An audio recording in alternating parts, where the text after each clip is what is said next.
You've heard that money solves all problems. But what if I told you that for some people, money is the worst thing that ever happened to them? Not because they lost it, because they kept it. I'm not talking about lottery winners who go broke. I'm talking about people who got rich, stayed rich, and still destroyed their families, their health, and their happiness. This is not a video about how to save money.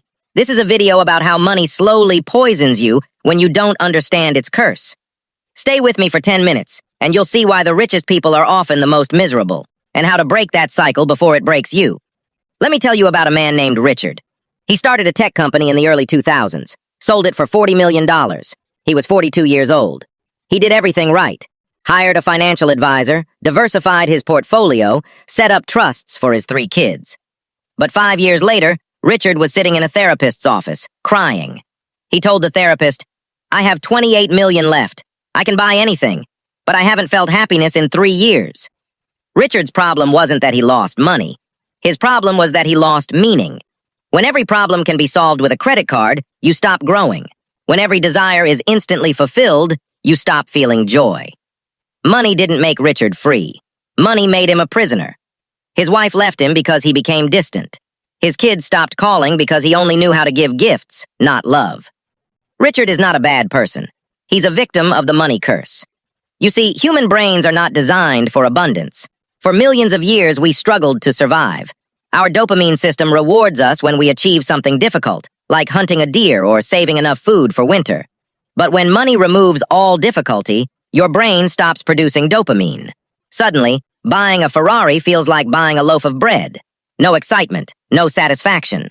This is called hedonic adaptation, and it's the first stage of the money curse. The second stage is isolation. When you become wealthy, you start noticing that people treat you differently.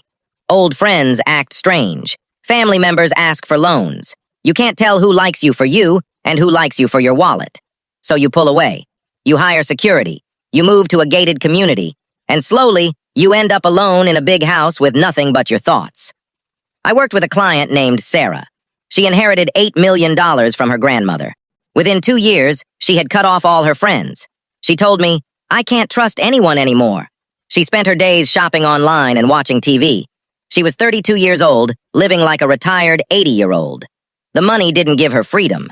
It gave her a cage. Here's the part nobody tells you. The money curse doesn't just hurt the rich person. It destroys their children even worse. When kids grow up never hearing the word no, they never develop resilience. A girl whose daddy buys her a new BMW when she crashes the first one will never learn responsibility. A boy who gets an allowance of $5,000 a month will never understand the value of work. These children grow into adults who are helpless, entitled, and deeply unhappy. They have everything, but they feel nothing. I've seen this pattern hundreds of times. The parent works hard to build wealth so their kids don't have to struggle. But struggle is exactly what kids need. Struggle builds character. Struggle builds gratitude. Struggle builds the ability to be happy with small things. When you remove struggle, you remove the very thing that makes life meaningful. So what's the solution? Does that mean you should give away all your money? No. But you need to install 3 safeguards. Safeguard number 1, keep a portion of your life difficult. Don't outsource everything. Make your own bed, cook your own meals, mow your own lawn. These small struggles keep your brain calibrated to reality. Safeguard number 2, never fully shield your kids. Let them work part-time jobs. Let them fail. Let them feel the pain of a bad purchase. A kid who breaks their phone and has to save for 3 months to replace it will never take a phone for granted again. Safeguard number 3, create a why that isn't money. Richard, the tech founder who had everything, only recovered when he started mentoring young entrepreneurs for free. He found purpose in helping others. He stopped checking his bank account. He started measuring his life by the number of people he lifted, not the dollars he stacked. You have a choice. You can see money as a tool, or you can let it become your master. If you use it to buy comfort and isolation, it will curse you. If you use it to buy experiences, relationships, and the ability to help others, it will bless you. I know what you're thinking. Easy for you to say, you're not rich. And you're right, I'm not. But I've sat across from dozens of millionaires who cried in my office. Every single one of them told me the same thing. I wish I had learned this before I got the money. So here's your challenge. Whether you have $10 or 10 million, practice gratitude for small things today. Feel the sun on your face. Enjoy a meal without looking at your phone. Have a real conversation with someone you love. That's the antidote to the money curse. Not more money, more presence. If this video helped you rethink what wealth really means, share it with someone who needs to hear it. And subscribe for the next episode.